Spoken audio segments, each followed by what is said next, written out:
Bismillahirrahmanirrahim. Alhamdulillahirabbil alamin wassalatu wassalamu ala asyrafil anbiya'i wal mursalin wa ala alihi wa sahbihi ajma'in. Subhanaka la ilma lana illa ma 'allamtana innaka antal alimul hakim. Rabbi shrah li sadri wa yassir li amri wahlul 'uqdatam min lisani yafqahu qawli. Amma ba'd. Alhamdulillah ala ni'matil Islam, alhamdulillah ala ni'matil iman, wa kafa biha min ni'mah. Alhamdulillah, segala puji bagi Allah Subhanahu wa ta'ala yang memberi kita sehat, yang memberi kita sempat, yang memberi kita langkah untuk selalu dan selalu hadir di tempat-tempat yang di situ dibacakan zikir-zikir kepada Allah Subhanahu wa ta'ala, dibacakan salawat-salawat kepada nabi-nabinya Allah Subhanahu wa ta'ala, juga mengingat-ingat tentang para ulama-ulama serta para aulia-aulianya Allah Subhanahu wa ta'ala, di mana para ulama mengatakan bidzikris salihin tatanazzalur rahmat. Rahmat akan selalu diturunkan oleh Allah ta'ala di tempat-tempat yang di situ diperdengarkan, dipanggil-panggil orang-orang terkasihnya Allah, manusia-manusia spesialnya Allah. Maka kita belajar dari para ulama-ulama tersebut bukan cuma tentang namanya saja, bukan cuma tentang mengharap keberkahan dalam hidup mereka saja, akan tetapi lebih dari itu kita mengikuti jalan hidup mereka. Kita ngambil teladan dari para ulama-ulama kita ambil perkara-perkara indah yang mereka menjalani hidupnya dengan cara tersebut. Kalau Allah Subhanahu wa ta'ala mengatakan innallaha ashtara minal mu'minina anfusahum wa amwalahum bi anna lahumul jannah, sesungguhnya Allah ta'ala membeli, sesungguhnya Allah ta'ala sedang bertransaksi. Siapa di antara kita yang mau menjual hidupnya untuk Allah, siapa yang mau jual hartanya untuk Allah, siapa yang mau jual seluruh perkara dirinya dijual kepada Allah ta'ala, niscaya Allah ta'ala akan membelinya dengan harga yang luar biasa mahal, dengan harga yang luar biasa tinggi. Apa itu? Al-jannah, bi anna lahumul jannah, dengan ganti syurga, dengan ganti kenikmatan yang abadi, dengan ganti kenikmatan di tempat yang di situ berkumpul juga orang-orang pilihannya Allah Subhanahu wa ta'ala. Bi anna lahumul jannah, innallaha ashtara minal mu'minina anfusahum wa amwalahum bi anna lahumul jannah. Maka sesungguhnya kehidupan kita ini semuanya bisa berpotensi untuk kita jual kepada Allah ta'ala.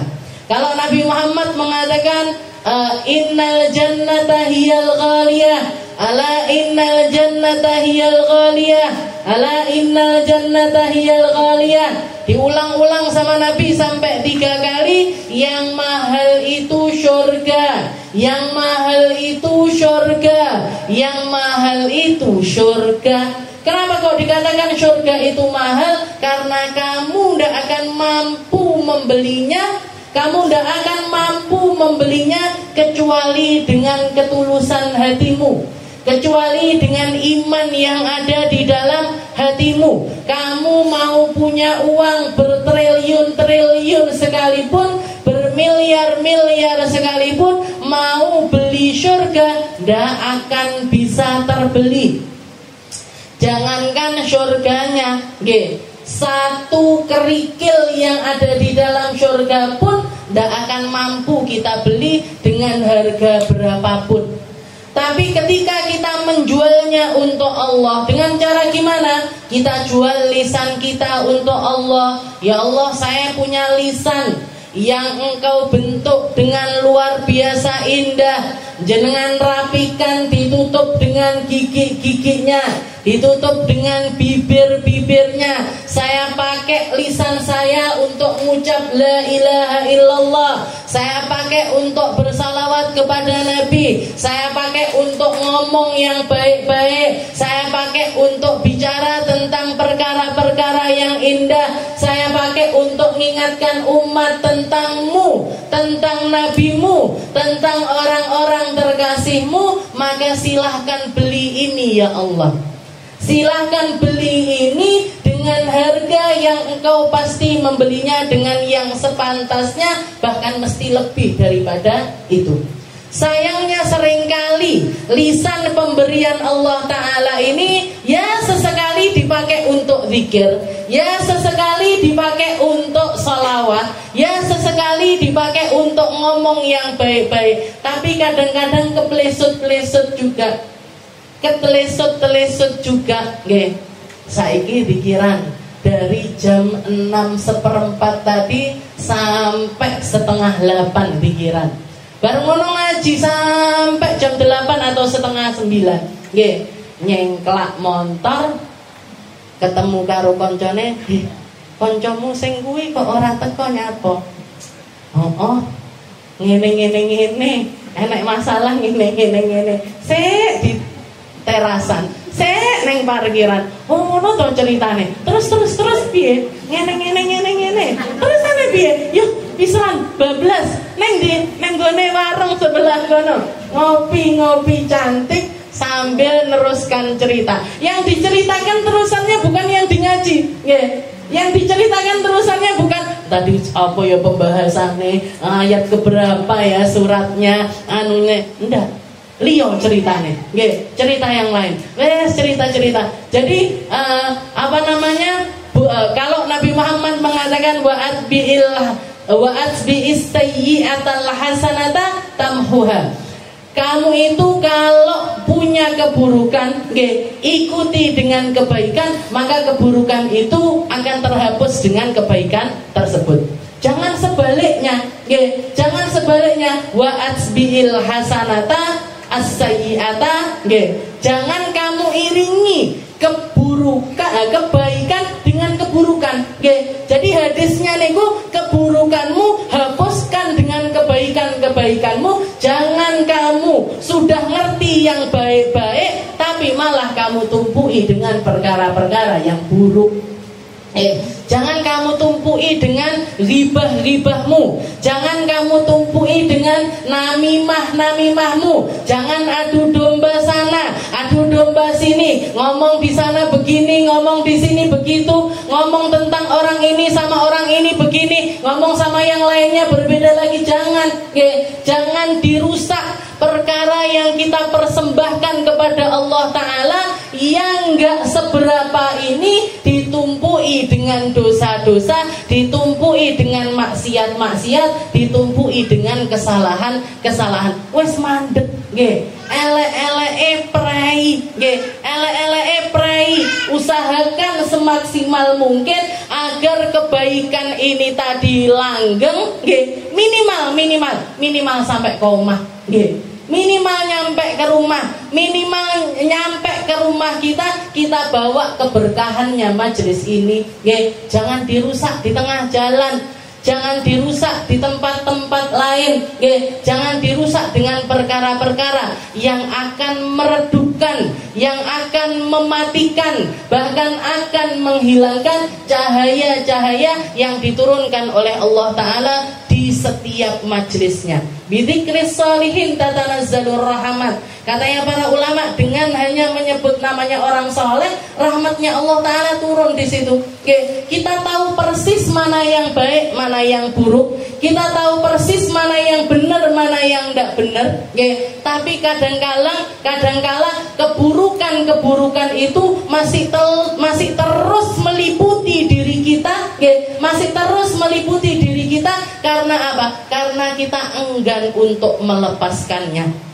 Lihat diri kita masing-masing, koreksi aja diri kita masing-masing. Kalau kepada diri sendiri selalulah suudon, selalulah merasa nggak benar, selalulah merasa buruk. Tapi kepada orang lain selalulah berhusnudon, selalulah melihat kepada mereka ini tentang kebaikannya. Karena tidak ada seorang pun yang penuh dengan keburukan sampai tidak ada kebaikannya sama sekali. Tidak akan mungkin. Dan begitu juga sebaliknya, tidak akan ada orang sebaik apapun kecuali ada keburukan di dalam diri orang tersebut. Maka kalau kita melihat ngelihat, merasa, meraba, memandang tentang keburukan orang lain, kita mesti bakalan nemu. Tapi kalau yang kita lihat kebaikannya terus, kita juga pasti akan menemukan hal tersebut.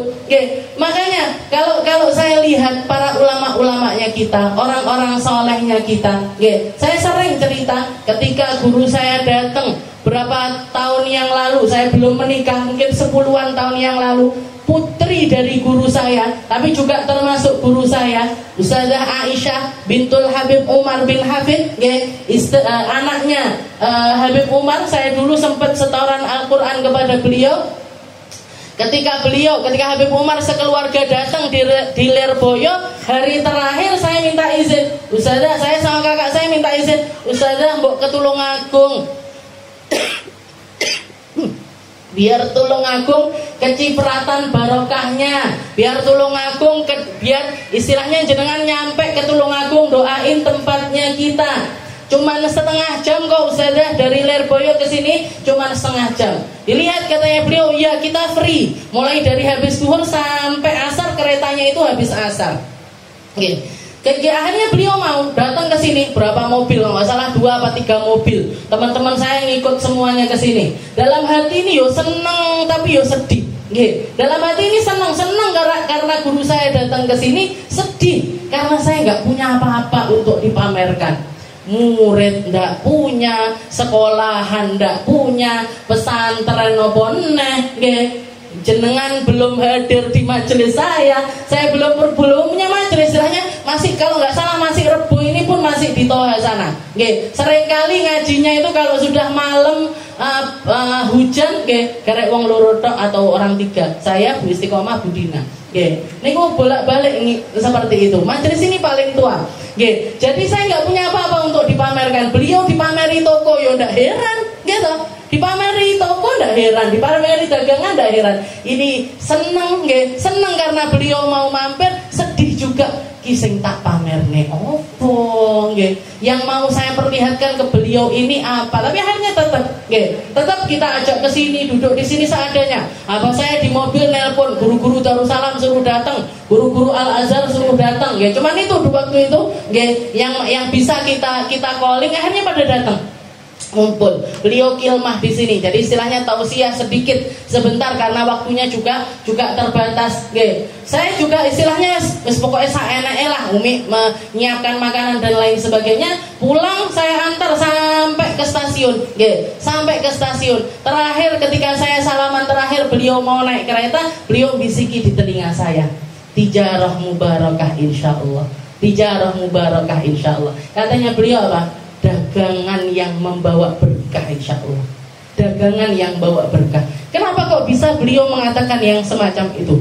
Orang baik, orang yang hatinya bersih akan selalu tahu caranya memuji orang lain, akan selalu tahu caranya mengapresiasi orang lain, akan selalu punya cara untuk menyenangkan hati orang lain. Bukan karena orangnya yang baik, bukan karena kitanya yang baik, bukan karena saking indahnya hati orang tersebut, karena saking baiknya beliau, tetap punya alasan untuk memuji, untuk mengapresiasi. Tapi kalau orang wis kadung hatine elek, kalau sudah terlanjur hatinya buruk, sudon terus sama orang lain, sebaik apapun, sebanyak apapun keindahan pada diri seseorang, dia akan selalu punya cara untuk nyelatu, akan selalu punya cara untuk ngomong jelek, akan selalu punya cara untuk berpikir dengan pikiran yang buruk. Akan selalu punya cara. Maka yang salah bukan orangnya, yang salah bukan orang lain, yang salah adalah kita. Kenapa ya saya kok sumpek terus? Kenapa ya saya kok sedih terus? Kenapa ya saya kok punya masalah bertubi-tubi? Yang salah bukan orang lain, yang salah adalah kita. Yang salah adalah hati kita. Kenapa kita tidak memilih untuk memaafkan? Kenapa kita tidak memilih untuk membiarkan? Kenapa kita tidak memilih untuk meluaskan hati kita sehingga hati kita ini terasa ringan? Masalah itu datang bukan dari orang lain tapi dari diri kita sendiri. Husnudon aja sama semuanya. Anggap semua orang ini baik, semuanya yang buruk saya. Anggap semua orang benar, yang salah saya. Anggap semua orang ahli surga, yang ahli neraka saya. Itu rasa paling enak. Itu rasa yang diminta, yang dikatakan oleh Nabi Allah Musa ketika beliau akan pergi berdakwah, Rabbi syrahli sadri wa yassirli amri. Ya Allah, lapangkan hati saya, luaskan hati saya, gampangkan saya untuk memaafkan, gampangkan saya untuk selalu bersyukur. Perkara pertama yang diminta sama Nabi Musa, Rabbi syrahli sadri. Kenapa kok Rabbi syrahli sadri? Karena hatinya seseorang kalau sudah luas, kalau sudah jembar, lek wis jembar dadone seseorang, dunia sesempit apapun, rumah sesempit apapun, masalah sebanyak apapun, beban hidup seberat apapun, dia akan selalu punya jalan untuk bersyukur kepada Allah.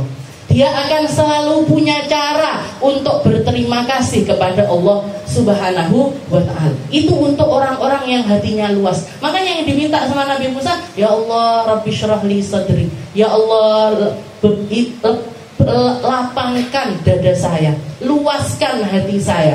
Karena mau dakwah itu berarti bebannya macam-macam. Berarti kulaan masalah, istilahnya seperti itu. Gitu. Orang mau dakwah kulaan masalah. Orang mau ngajar itu kulaan masalah. Yang dulunya misalkan saya daftar jadi guru TK, yang dulunya tidak perlu mikirkan anak-anak TK yang mungkin jumlahnya 20 orang atau 30 orang tersebut, daftar jadi guru, kulak masalah napa mboten?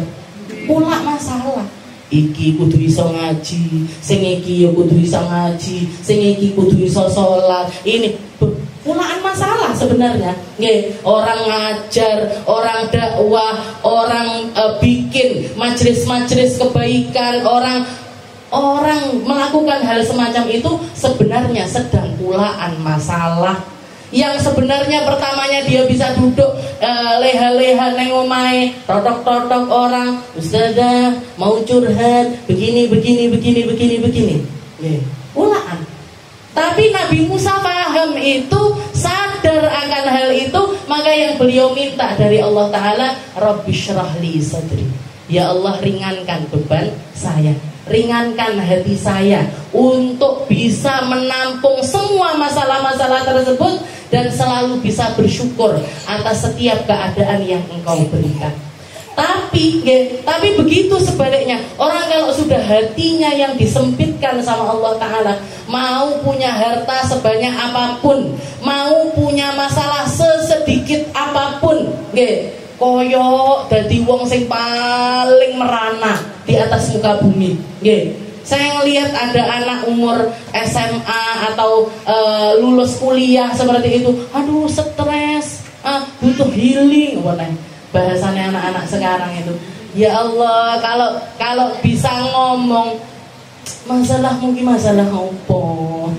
Kamu punya masalah itu masalah apa? Ngajar urung, duit dikai bapak ibu mau ngopi mau ngapain semuanya tersedia, ndak kudu ngerengek, istilahnya ndak harus direngei sama anak-anaknya yang kecil-kecil. Kamu itu punya masalah apa? Kok sampai stres, kok sampai butuh healing dan lain sebagainya? Pakai narkoba, pakai ganja, pakai ini itu dan lain sebagainya. Katanya beban saya ini, beban saya, beban opo yang di pundak kamu itu, gitu. Istilahnya anak umur segitu apa bebannya mereka? Nikah belum, mikirnya suami enggak, mikirnya moro tua yo enggak, mikirnya orang tuanya sendiri juga enggak, bahkan dia yang dipikirkan sama sekian banyak orang, tapi nganggep kalau bebannya itu sangat besar sekali. Yang salah siapa? Yang salah hatinya. Yang salah siapa? Yang salah dirinya. Karena nganggep perkara-perkara semacam itu adalah sesuatu yang bikin dia itu terbebani. Rabbi syrah li sadri wa yassir li amri. Makanya orang-orang istimewa di sisi Allah Ta'ala itu lapang hatinya. Saya kalau nginget-nginget tentang Sayyidina Hudzaifah ibnul Yaman, saya berkali-kali cerita tentang beliau. Eling napa mboten jenengan? Sayyidina Hudzaifah ibnul Yaman itu, beliau seorang sahabatnya Nabi, punya abah tua renta, namanya Al-Yaman. Jadi namanya beliau Hudzaifah, abahnya namanya Al-Yaman. Dikatakan ketika Rasulullah Shallallahu Alaihi Wasallam ngajak orang-orang untuk perang Badar, beliau lagi sama abahnya lagi di luar Madinah, lagi sedang berada di luaran kota Madinah. Ketika di tengah jalan ketemu sama rombongannya orang-orang kafir Quraisy. Ditanya sama mereka, man anta? Katanya, siapa kamu? Dijawab, anak Hudzaifah ibnul Yaman. Saya adalah Hudzaifah ibnul Yaman. Kamu mau kemana? Saya mau ke Madinah. Kamu mau ikut perang sama Muhammad apa enggak? Enggak. Katanya dia gitu, karena beliau belum tahu kalau Rasulullah itu ternyata ngajai orang-orang Madinah untuk pergi berperang. Jadi beliau mengatakan, enggak, saya enggak mau ikut perang. Akhirnya dilepaskan, nyampe Madinah, pengumuman itu nyampe ke telinganya beliau, ke telinga abahnya, nanya kepada Rasul, ya Rasul, saya kadung ngomong sama orang-orang kafir Quraisy kalau saya itu tidak mau ikut perang sama jenengan. Apa yang harus saya lakukan? Tetap ikut, daftar terus ikut, apa saya tidak ikut ya Rasul? Katanya Rasulullah, tidak usah ikut. Pegang janjimu itu kepada orang-orang kafir.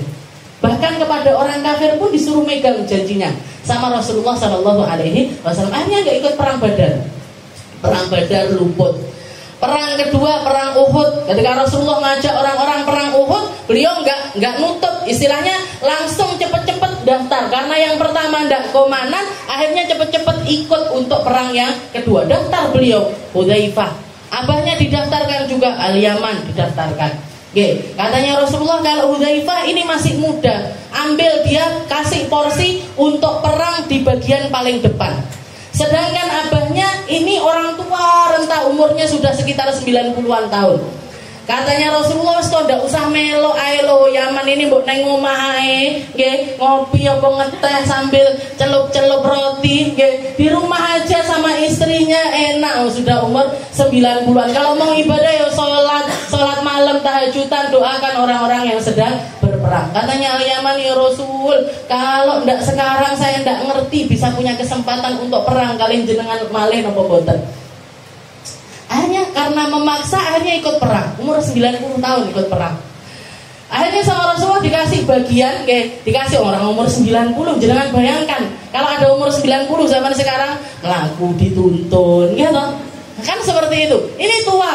Akhirnya kan sama Rasulullah, ya udah kamu bagian jaga para perempuan-perempuan sama kemah-kemah perbekalannya orang muslim aja. Dikasih tempat sama Rasul, ini kemahnya, jogonan, makanannya, hartanya, perbekalan dan lain sebagainya, jagain di situ.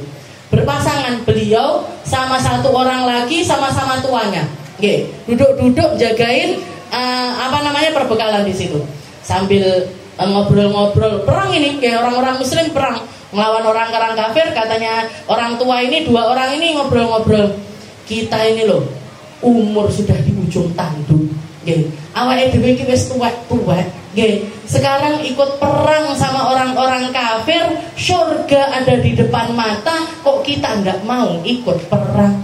Wes budahlah, melok ae mlebu ke tempat ma'rakah, ke tempat terjadinya peperangan. Lah terus ini ada ditugasi untuk jaga ini sama Rasul. Alah, aman-aman yang di sini.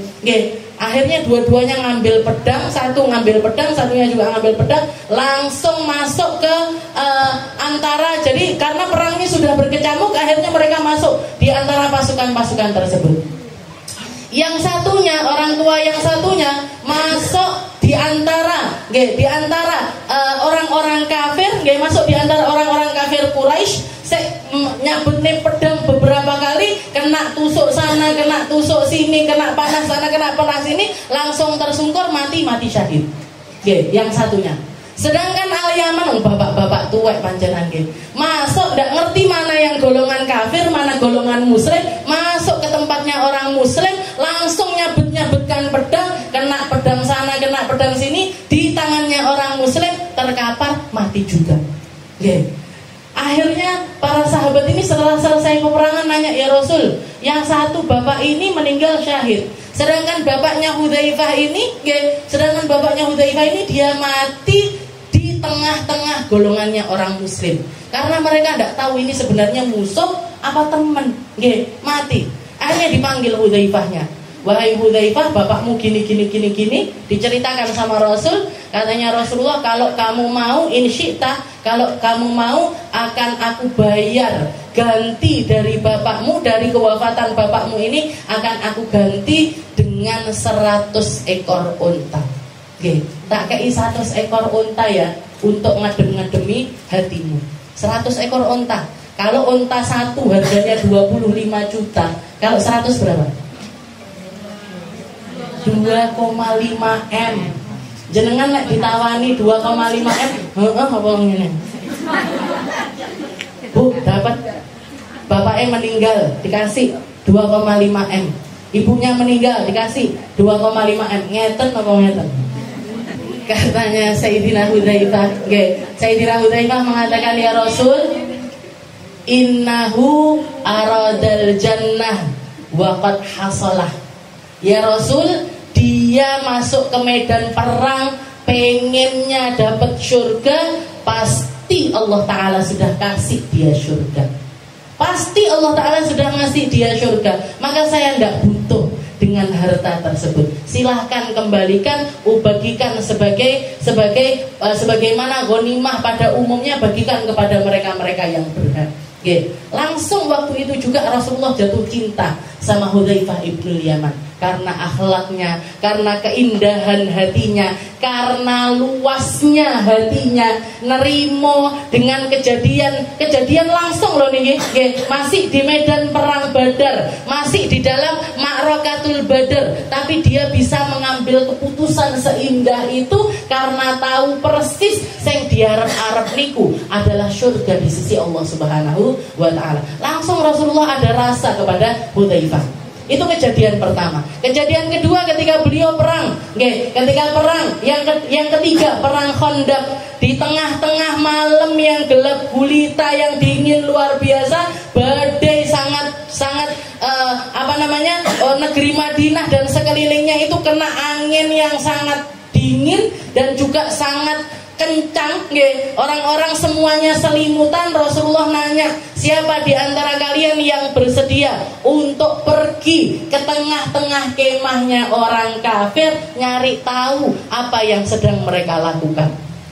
Langsung Hudzaifah ngacung, anak ya Rasul, saya ya Rasul. Didoain sama Rasulullah, semoga Allah Ta'ala menggantikan kedinginanmu dengan kehangatan. Katanya waktu Rasulullah doa seperti itu, dikatakan, katanya Hudzaifah, langsung dari atas ubun-ubun kepala saya terasa hangat sampai ke ujung kaki saya. Berangkat pergi ke tengah-tengah perkemahannya orang-orang kafir. Saya tidak bisa melihat satu sama lain, saking gelapnya keadaan di situ. Akhirnya Abu Sufyan waktu itu, pemimpinnya Abu Sufyan, nyuruh orang-orang, ayo ngumpul semuanya, ngumpul, kita ambil keputusan sekarang, mau lanjut perang sama Muhammad apa pulang ke negeri Mekah, atau pulang ke negeri Mekah. Tapi kalau misalkan kita ngambil keputusan, kita harus memastikan siapa aja yang ada di sekitaran kita, jangan sampai ada penyusup. Ayo semuanya pegang tangan sebelahnya, semuanya pegang sebelah tangannya, tanyakan siapa yang ada di sebelahnya orang tersebut. Katanya Hudzaifah, waduh, kalau saya dipegang langsung ketahuan itu, langsung ketahuan. Langsung beliau inisiatif, ben aku disini, langsung dipegang sebelahnya. Man anta, sobokul, siapa kamu? Oh saya Fulan bin Fulan, katanya dia. Saya Fulan bin Fulan. Oh ya wes, aman. Langsung, ambil keputusan. Abu Sufyan waktu itu ternyata ngambil keputusan, siapa yang mau tetap berperang melawan Muhammad silahkan perang, fa'ana rawahil. Saya mau pulang aja ke negeri Mekah. Sekarang waktunya sudah nggak kondusif lagi untuk berperang. Pulang akhirnya.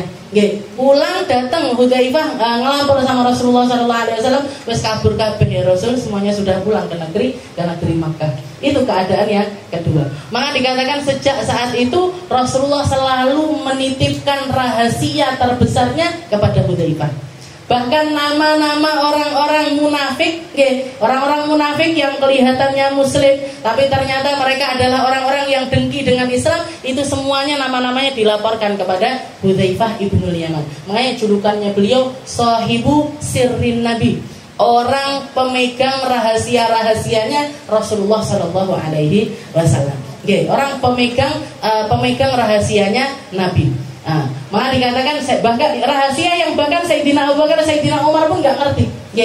Makanya kalau di zaman Sayyidina Abu Bakar, di zaman Sayyidina Umar, kalau beliau diundang ada orang meninggal takziah mau nyolati, Sayyidina Abu Bakar, Sayyidina Umar ini selalu nanya, aja Hudzaifah teko apa ndak? Hudzaifah datang apa ndak? Kalau Hudzaifah ndak datang, saya ndak mau ikut nyolati. Kalau Hudzaifah datang baru mau ikut nyolati. Seperti itu keadaannya para sahabat-sahabatnya Nabi. Kenapa? Innallaha ashtara minal mu'minin anfusahum wa amwalahum. Ini orang-orang yang tahu persis caranya transaksi sama Allah Subhanahu wa taala. Yang dia ngenangen apa? Surga mean. Bukan mean surga tapi yang dicari surga. Ke majelis niatnya nyari surga. Temenannya niatnya nyari surga. Sedekah niatnya nyari surga. Nikah niatnya nyari surga. Punya anak-anak niatnya nyari surga. Semua yang dilihat, semua yang dipandang adalah surganya Allah Subhanahu wa taala. Kita lanjutkan pembahasan kita masih di dalam surat Al-Kahfi nggih. Kita langsung masuk di dalam pembahasan kita. Allah Subhanahu wa taala mengatakan a'udzubillahi minasyaitonirrajim wa 'aradna jahannama yawma idzil lil kafirin 'arada alladzina kanat sa'yunuhum fi ghita'in 'an dzikri wa kanu la yastati'una sam'a afa hasibal ladzina kafaru ayattakhidhu ibadi min duni awliya inna a'tadna jahannama lil kafirina nuzula. Kemarin kita bahas tentang neraka dan bagaimana Allah Ta'ala akan menampakkan neraka tersebut kepada orang-orang kafir secara langsung. Siapa orang kafir tersebut? Alladzina kanat sa'yunuhum fi ghita'in an dzikri wa kanu la yastati'una sam'a. Mereka-mereka yang zahirnya bisa melihat, bisa dengar, tapi ketika dibacakan ayat-ayatnya Allah, dibacakan peringatan-peringatan dari Rasulullah Sallallahu Alaihi Wasallam, mereka memilih untuk membutakan diri, memilih untuk tidak mau dengar, memilih untuk tidak ingin mendengar, memilih untuk tidak mau tahu tentang warisan-warisannya Nabi Muhammad. Afa hasibal ladzina kafaru ayyattakhidhu ibadi min duni awliya. Katanya Allah Ta'ala, apa mereka pikir? Apakah orang-orang kafir tersebut berpikir ketika mereka menjadikan hamba-hambaku sebagai Tuhan selain aku, mereka akan diselamatkan oleh teman-teman tersebut, oleh hamba-hamba tersebut. Jadi Allah Ta'ala mengibaratkan mereka-mereka yang menyembah Nabi Isa, mereka-mereka yang menganggap Nabi Isa itu adalah Tuhan. Apa mereka pikir Nabi Isa akan menyelamatkan mereka setelah mereka kufur kepada Allah Ta'ala atau menduakan Allah Subhanahu wa Ta'ala? Apa mereka pikir Isa akan menyelamatkan mereka? Bahkan Nabi Isa yang akan pertama kali menjebloskan mereka ke dalam neraka. Mereka-mereka yang menganggap bahwasanya para auliyai, para kekasih-kekasihnya Allah Ta'ala ini dinaikkan sampai dianggap sejajar dengan Allah Subhanahu wa Ta'ala. Allah Ta'ala mengatakan inna a'tadna jahannama lil kafirina nuzula. Mereka semuanya tempat kembalinya adalah neraka. Mereka semuanya tempat kembalinya adalah neraka jahanam. Neraka yang sebagaimana Allah Ta'ala mampu memberi kenikmatan maksimal kepada para penduduk syurga, Allah Ta'ala juga maha mampu untuk memberikan azab yang paling sadis kepada para penduduk neraka. Ketika ditanya, ma'akhaful azab finnar ya Rasul, di neraka itu azab yang paling ringannya itu apa ya Rasul? Maka Rasulullah mengatakan rajulun, seorang laki-laki yang pakai sandal terbuat dari neraka, terbuat dari api, karena sebab dia pakai sandal tersebut yughma dimagu, otaknya mendidih. Nggih. Jadi pakai sandal tersebut otaknya dia mendidih. Dia dunu, orang tersebut yang lagi diazab dengan cara yang semacam itu, dia menganggap ini adalah azab yang paling berat, padahal itu adalah azab yang paling ringan bagi penduduk neraka. Nggih. Jadi yang paling ringan aja dianggapnya paling sadis, tapi ternyata itu adalah sesuatu yang paling ringan. Nggih. Inna a'tadna jahannama lil kafirina nuzula. Orang-orang kafir itu akan ada porsinya masing-masing. Nggih. Baik itu kafirnya secara utuh, istilahnya nggak percaya sama Allah Ta'ala, nggak percaya sama Nabi Muhammad Sallallahu Alaihi Wasallam, atau kufur yang lebih rendah daripada itu. Kufur yang lebih rendah dari itu. Maksudnya apa? Maksiat-maksiatnya dia, dosa-dosanya dia, kesalahan-kesalahannya dia. Orang-orang yang bermaksiat, orang-orang yang melakukan kesalahan, orang-orang yang melakukan dosa dan lain sebagainya, mereka akan dimasukkan ke dalam neraka dan dapat jatah porsinya masing-masing dari azab-azab tersebut kalau ketika mati tidak sempat nobati dosa tersebut. Makanya sering-sering istilahnya istighfar itu, mau kita merasa kita berdosa ataupun tidak berdosa, istighfar aja terus. Istighfar itu selalu ada faedahnya. Sholawat itu selalu ada faedahnya. Zikir itu selalu ada faedahnya. Kenapa? Karena kita ini dosa bahkan sampai ke tingkat tidak ngerti kalau itu dosa. Sampai ke tingkat gak paham kalau itu sesuatu yang dimurkai sama Allah Subhanahu wa Ta'ala. Jadi piye carane? Ya wes, Allahumma inni tubtu ilaika min jami'il ma'asi wa dzunub. Ya Allah, saya minta ampun dari segala macam dosa, dari segala macam kesalahan. Kayak kalau di dalam bahasa udan tadi yang terakhir, Allahumma inni tubtu ilaika taubatan nasuha min jami'id dzunubi wal ma'asi qabla kashfil ghita bainal mala wal fadhiha. Ya Allah, saya minta ampun dari segala macam dosa. Saya taubat dengan taubatan nasuha, dengan dosa yang saya ngerti ataupun saya tidak ngerti, qabla kashfil ghita, sebelum datangnya hari di mana Allah Ta'ala akan menyingkap semua yang terjadi pada diri kita. Mulai dari kita besar, mulai dari kita haid, mulai dari kita balik sampai meninggal dunia, akan dipampangkan sama Allah Ta'ala, dijelentrehne video kehidupan kita di depan manusia seluruhnya, mulai dari zamannya Nabi Adam sampai akhir zaman. Dipampang nih kabeh. Oh, minah ngene, ketika besar pernah begini, pernah begini, pernah begini, pernah begini, semuanya diperlihatkan sama Allah Ta'ala. Dan para penduduk mahsyar, para orang-orang yang dibangkitkan nanti, mereka hanya akan mengingat, tidak ada lagi yang namanya lupa. Jadi mereka adalah orang-orang yang dikasih ingatan sama Allah Ta'ala, dan ingatan itu sudah tidak kenal lupa lagi. Kalau kita sekarang di dunia eleng lali, eleng lali, eleng lali, dia nama badan. Ingat kita, oh saya dulu ketika kelas 1 SD pernah begini, begini, begini. Sebagian memori ingat, sebagian memori lagi tidak ingat. Tapi kalau para penduduk mahsyar, penduduk surga dan penduduk neraka, mereka hanya akan mengingat dan gak akan mengenal lupa. Maka ketika ditampilkan videonya manusia satu persatu riwayat hidupnya mereka, semuanya akan ingat ketika masuk surga, ketika masuk neraka. Oh, awakmu sing biyen tahu ngene.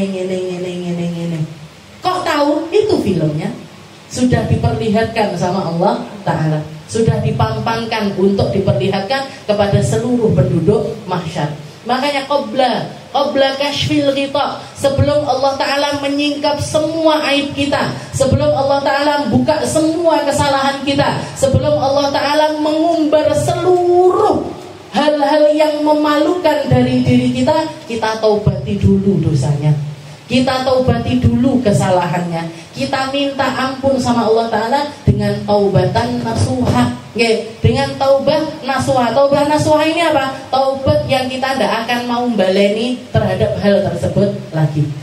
Ya Allah, minta ampun tentang dosa saya yang itu ya Allah, tentang kesalahan saya yang itu ya Allah. Salahnya saya ngomong sama orang itu, salahnya saya sama orang itu, salahnya saya sama orang itu ya Allah, ampuni semuanya.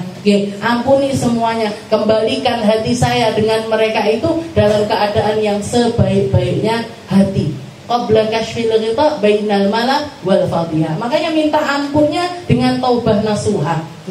Sebelum semuanya disingkap sama Allah Subhanahu wa taala. Sebelum semuanya akan diperlihatkan di depan manusia sejagat raya. Nauzubillahi min dzalik. Makanya di salah satu hadis Rasulullah juga pernah menceritakan ada seorang pendosa, seorang pendosa, tapi dosa tersebut dia sembunyikan.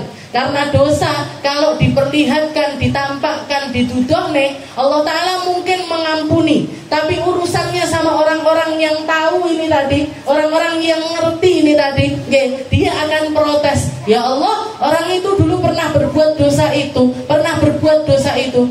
sama Allah Ta'ala mau diampuni, tapi ternyata dia sendiri yang ngumbar, dia sendiri yang pamer, dia sendiri yang ngasih tahu kepada halayak ramai. Akhirnya mau tidak mau Allah Ta'ala juga mengadab dia tentang dosa tersebut. Makanya seburuk-buruk dosa adalah dosa yang dia lakukan, Allah Ta'ala nutupi malam harinya, pagi harinya malah diumbar kemana-mana.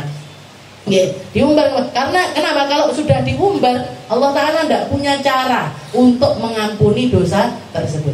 Ada orang-orang yang berdosa dengan dosa-dosa yang hanya dia sendiri dengan Allah Ta'ala yang tahu, hanya tentang dirinya dengan Allah Subhanahu Wa Ta'ala. Dijelentrehnya ketika ditanya, ketika ngobrol berdua, bukankah kamu pernah berdosa dengan ini dan ini dan ini, di jam ini, di hari ini, di waktu yang ini? Maka hamba tersebut mengatakan, ya Rabb, benar ya Allah, saya pernah melakukan yang semacam itu. Sebagaimana kamu nutupi dosamu dan telah mentaubati dosamu tersebut, aku hapuskan hal tersebut dari riwayat kehidupanmu. Sebagaimana kamu minta ampun kepadaku tentang dosa tersebut, tak busek, tak hapus, tak maafkan. Dan sebagaimana aku memaafkan kamu di dunia, di akhirat juga aku akan memaafkan kembali dirimu. Di dunia dimaafkan, ditutupi aibnya, di akhirat dimaafkan, ditutupi juga aibnya oleh Allah Subhanahu Wa Ta'ala. Setelah itu masuk ke dalam surga. Jadi kalau punya dosa, kalau punya kesalahan, kalau punya aib, kerekep, tutup, kunci kesalahan-kesalahan kita agar Allah Ta'ala agar masih ada kesempatan kita untuk mentaubatinya dan ada kesempatan bagi Allah Ta'ala untuk menghapuskannya. Inna a'tadna jahannama lil kafirina nuzula. Allah Ta'ala sudah menyiapkan tempat kembali. Nuzul itu tempat turun, tempat tinggal, tempat kembali yang akan mereka tempati, yaitu neraka jahannam. Na'udzubillahi min dzalik.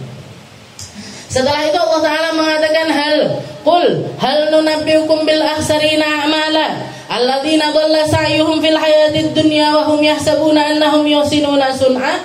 Setelah Allah Ta'ala menceritakan tentang berbagai macam hal, ini termasuk ayat-ayat terakhir dari surat Al-Kahfi, ayat yang ke-103 sampai ke ayat yang ke-110. Ini peringatan terakhirnya Allah Subhanahu Wa Ta'ala. Setelah cerita tentang Ashabul Kahfi, setelah itu laki-laki yang berdebat dengan saudaranya, para pemilik bustan, para pemilik taman ladang indahnya mereka. Setelah itu juga diceritakan tentang kisahnya Nabi Musa dengan Nabi Khidir, Nabi Musa dengan Nabi Khidir, tentang ahwalul qiyamah, tentang neraka dan lain sebagainya. Terakhir Allah Ta'ala mengatakan, katakan wahai Muhammad, peringatkan wahai Muhammad, hal nunabbiukum bil akhsarina a'mala. Mau enggak kamu saya kasih tahu tentang nasibnya orang-orang yang paling merugi? Allah Ta'ala pakai lafaz al-akhsarin, bukan al-khasirin. Kalau al-khasirin itu artinya orang-orang yang merugi. Tapi kalau ini, kalau lafaz ini, mereka orang-orang yang paling merugi. Orang-orang yang paling merugi, bukan orang rugi. Orang rugi sudah ngenes. Ini orang-orang yang paling rugi. atau bisa dibilang mereka-mereka yang bangkrut. Nggih. Qul hal nunabbiukum bil akhsarina a'mala. Kamu tahu enggak wahai Muhammad, mau aku kasih tahu tentang kisahnya orang-orang yang akan paling ngenes karena mereka bangkrut di akhirat nanti, tentang amal-amal mereka. Kenapa kok bisa seperti itu? Alladzina dhalla sa'yuhum fil hayatid dunya wa hum yahsabuna annahum yuhsinuna sun'a. Mereka-mereka yang tersesat di dalam usaha-usaha mereka ketika di dunia, dan mereka menganggap bahwasanya perkara tersebut adalah sesuatu, mereka menganggap bahwa mereka sedang menanam kebaikan-kebaikan. Mereka menganggap dirinya ini sedang melakukan kebaikan-kebaikan, mengumpulkan kebaikan-kebaikan, padahal semuanya tersesat, semuanya akan menjadi sebab kebangkrutannya mereka. Seperti yang diceritakan sama Nabi Muhammad SAW, di akhirat nanti ada orang-orang yang bangkrut. Manhum ya Rasul, siapa mereka yang ya Rasul? Mereka-mereka yang datang dengan berbagai macam pahalanya mereka. Datang bawa pahalanya haji, datang bawa pahalanya umrah, datang bawa pahalanya sholat jamaah, datang bawa pahalanya zikir-zikir, kajian-kajian, ilmu-ilmu dan lain sebagainya. Nganggep sampai hartanya mereka, istilahnya tumpukan amal kebaikannya mereka sak gunung. Datang satu orang mengatakan, ya Allah, orang ini pernah nyakitin hati saya, orang ini pernah nyelatu saya, orang ini pernah begini-begini terhadap saya. Katanya laki-laki tersebut, setelah dilihat memang benar, diklarifikasi, memang benar hal yang semacam itu. Di saat itu sudah tidak bisa bayar lagi utang, tidak bisa bayar lagi dengan perkara-perkara harta. Yang ada cuman amal kebaikan, diambil kebaikannya, dikasihkan sama mereka. Ya, tak ganti dengan pahala hajiku, tak ganti dengan pahala umrahku, tak ganti dengan pahala zikirku, tak ganti dengan pahala kajianku, tak ganti dengan ilmuku. Dibawa sampai amal kebaikannya ini habis, masih terus berdatangan orang-orang yang nuntut kepada dirinya. Dia pernah begini. Iya ya Allah, nih amal kebaikan saya sudah habis terusan. Gimana? Dibayar dengan apa? Ya sudah, tidak ada lagi cara kecuali timpakan amal keburukannya kepada orang tersebut. Dia tidak pernah minum khamr, dapat adabnya orang yang minum khamr. Dia tidak pernah berzina, dikasih dosanya orang yang berzina. Dia tidak pernah tidak pernah judi, dapat dosane wong judi. Kenapa? Kenapa kok seperti itu? Karena dia tidak ngambil istilahnya, karena dia cuman menganggap bahwasanya pahala-pahala di sisi Allah Ta'ala itu tentang perkara-perkara ibadah yang semacam itu. Baik sama tetangga nggak perlu, baik sama orang nggak perlu. Hubungan dengan sesama manusia tidak diperhatikan. Akhirnya seperti itulah nasibnya dia di akhirat nanti. Ini diceritakan sama Nabi Muhammad kepada para sahabat, dan takkid lagi sama Allah Ta'ala. Qul hal nunabbiukum bil akhsarina a'mala. Mau enggak kamu saya kasih tahu tentang orang-orang yang paling merugi di akhirat nanti? Alladzina dhalla sa'yuhum. Mereka-mereka yang nganggep bahwasanya kebaikan-kebaikan itu punyanya dia. Yang nganggep kalau efek-efek dari kebaikan itu karena peran dirinya. Ini karena mereka tersangkut dengan satu penyakit hati yang namanya sombong. Dengan penyakit hati yang namanya sombong. Dikatakan Nabi Muhammad mengatakan la yadkhulul jannah, tidak akan masuk surga orang-orang yang di dalam hatinya ini ada satitik sebiji sawi dari sifat sombong. Nganggep ini karena aku yang banyak muridnya, aku yang banyak ilmunya, aku yang banyak ibadahnya, aku semua keakuan tersebut semuanya akan bikin kesengsaraan di akhirat nanti. Entek kabeh. Semua pahala itu bakalan habis kalau sudah yang tersisa atau yang muncul di situ adalah sifat sombong. Makanya kalau kita ngambil di setiap ibadah, di dalam bahasa Sudan juga ada itu perkataannya Habib Abdullah bin Husain bin Tahir, ya Rabbi ma makna amal wa kulluhu lana zalal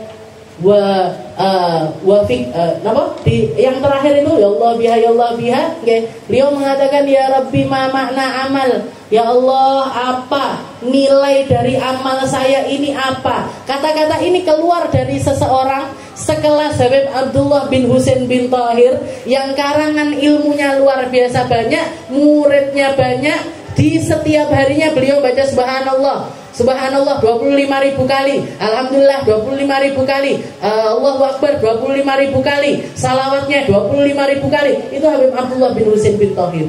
Yang keluar dari beliau ya Rabbi ma makna amal wa kulluhu zalal. Ya Allah, amal saya kayaknya nggak ada artinya semuanya, habis semuanya. Oke, kalau saya ndak pegangan sama Nabi Muhammad bijahi walid Fatimah umnun bi husnil khatimah, yang jadi pegangan saya cuman Nabi Muhammad, yang jadi punjeran pegangan saya untuk selamat cuman syafaatnya Rasulullah sallallahu alaihi wasallam. Amal-amal itu kena riak titik hilang, kena sum'ah titik hilang, kena sombong titik hilang, kabeh hilang, semuanya hilang. Makanya yang kita pegangi, yang kita pegangi adalah hubungan kita dengan Nabi Muhammad sallallahu alaihi wasallam. Umnun bihusnil khatimah. Dan semua perkara tersebut juga akan percuma ya Allah kalau saya tidak mati husnul khatimah.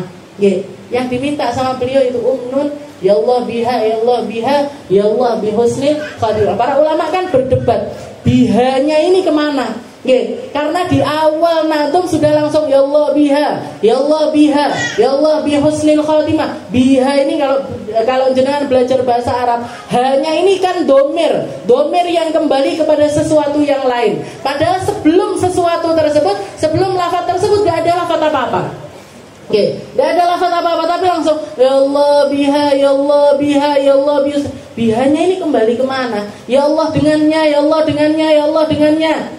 Kasih kami husnul khatimah. Para ulama ini debat, ini kembalinya kemana? Sebagian mengatakan hanya kembalinya kepada Nabi Muhammad sallallahu alaihi wasallam. Ya Allah dengan Nabi, ya Allah dengan Nabi, ya Allah dengan Nabi, kasih kami husnul khatimah. Ada juga yang mengatakan ya Allah biha, kembalinya ke amal kebaikan.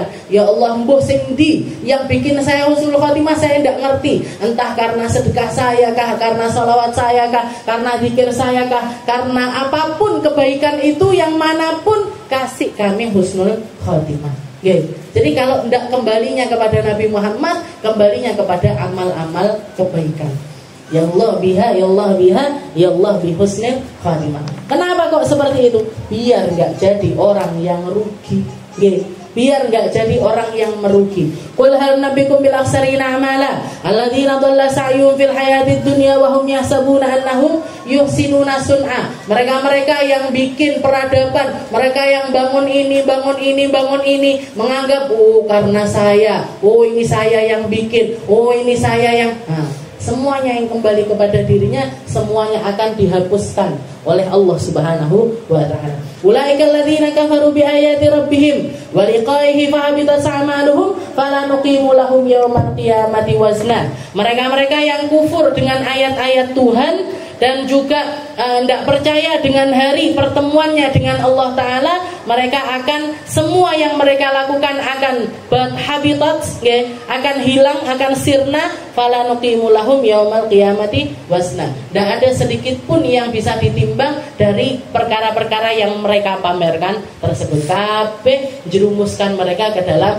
neraka. Na'udzubillahi min dzalik. Mugi-mugi kita jadi hamba-hamba yang ngerti caranya beramal, ngerti caranya nyampe, ngerti caranya nyari perhatiannya Allah, ngerti caranya nyari perhatiannya Nabi Muhammad sallallahu alaihi wasallam. Dikasih istiqomah di dalam sholat, dikasih istiqomah di dalam berzikir, dikasih istiqomah di dalam melakukan kebaikan-kebaikan dengan hati yang tulus, dengan hati yang luas, dengan hati yang ngerti bahwa semua itu tidak akan ada artinya kalau kita nggak punya iman, nggak punya kepercayaan, nggak punya sandaran, kepada Allah dan juga Rasulnya. Mungkin-mungkin dijaga semuanya sama Allah Ta'ala, mungkin-mungkin dikasih husnul khatimah, mungkin-mungkin dikasih kebaikan yang melimpah di dalam diri kita, di dalam umur kita, di dalam rumah kita, di dalam anak-anak kita, di dalam semua yang Allah Ta'ala berikan kepada diri kita. Semoga semuanya bisa kembali kepada Allah, bisa dibalas dengan surga yang paling indah, bisa dibalas dengan perkara-perkara yang indah di akhiratnya